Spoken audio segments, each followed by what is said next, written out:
ছজন অ্যাকিউজ যারা ছিল তাদেরকেও আজকে পুলিশ করা হয়েছিল এবং আমাদের আগের থেকে যা স্ট্যান্ড ছিল সেই স্ট্যান্ডে আছে, এটা গ্যাংরেপ। দুর্গাপুরে মেডিকেল ছাত্রী গণধর্ষণ মামলায় গুরুত্বপূর্ণ অগ্রগতি।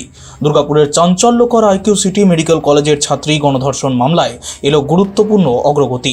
শুক্রবার কড়া নিরাপত্তার মধ্যে দুর্গাপুর মহকুমা আদালতে গোপন জবানবন্দিতে সাক্ষ্য দেন নির্যাতিতা ছাত্রী। প্রসঙ্গত, গত বছর আইকিউ সিটি মেডিকেল কলেজের এক ছাত্রীর উপর সংঘটিত যৌন নির্যাতনের অভিযোগ ঘিরে শিল্প শহর দুর্গাপুর জুড়ে তীব্র উত্তেজনা ছড়িয়ে পড়ে। এই ঘটনায় মূল অভিযুক্ত সহ মোট 6 জনকে গ্রেপ্তার করে পুলিশ।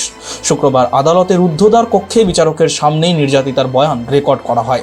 পরিচয় গোপন রাখা ও নিরাপত্তা নিশ্চিত করতে আদালত চত্বরে পুলিশের বিশেষ ব্যবস্থাও গ্রহণ করা হয়।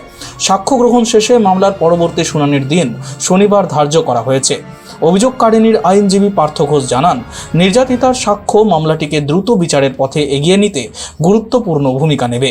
6 জন অ্যাকিউজ যারা ছিল তাদেরকেও আজকে পুলিশ করা হয়েছিল এবং আমাদের আগের থেকে যা স্ট্যান্ড ছিল সেই স্ট্যান্ডে আছে, এটা গ্যাংরেপ এবং সেটা ফাইনালি প্রুভ হবে। যেহেতু ট্রায়াল চলছে, অনেক বক্তব্য আজকে ভিকটিম যেগুলো রেখেছে সেগুলো আমি ডিসকাস করতে পারছি না। সময় হলে আপনারা সেগুলো সব জানতে পারবেন। বয়ান চেঞ্জ হয়েছে বলে আমার জানা নেই। আপনাদের মনে হচ্ছে অনেক সময় কি হয়, একই কথা 2বার 3বার বললে কোথাও না কোথাও একটু ফারাক হলেও হতে পারে। সেটা সবারই ক্ষেত্রে হয়, আমার ক্ষেত্রেও হবে, আপনার ক্ষেত্রেও হবে। তো বয়ান চেঞ্জের এখানে কোনো ব্যাপার নেই এবং কাউকে ফাঁসানোরও কোনো ব্যাপার নেই। যেটা সত্যি ঘটনা সেটাই আমরা চাইছি, সেটা সারফেস এবং সেটাই সারফেস হবে বলে আমরা আশা করছি। একটা জিনিস আপনারা রেস্ট অ্যাসিওর থাকতে পারেন যে এখানে মিথ্যার কোনো ব্যাপার নাই।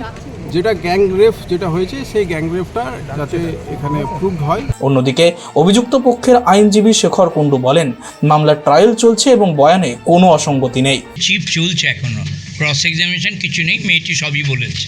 না, বয়ান যেটা ছিল তাই বলেছেন। আমাদের স্যাটিসফ্যাকশন, উনি সত্যি কথা বললেই আমাদের স্যাটিসফ্যাকশন।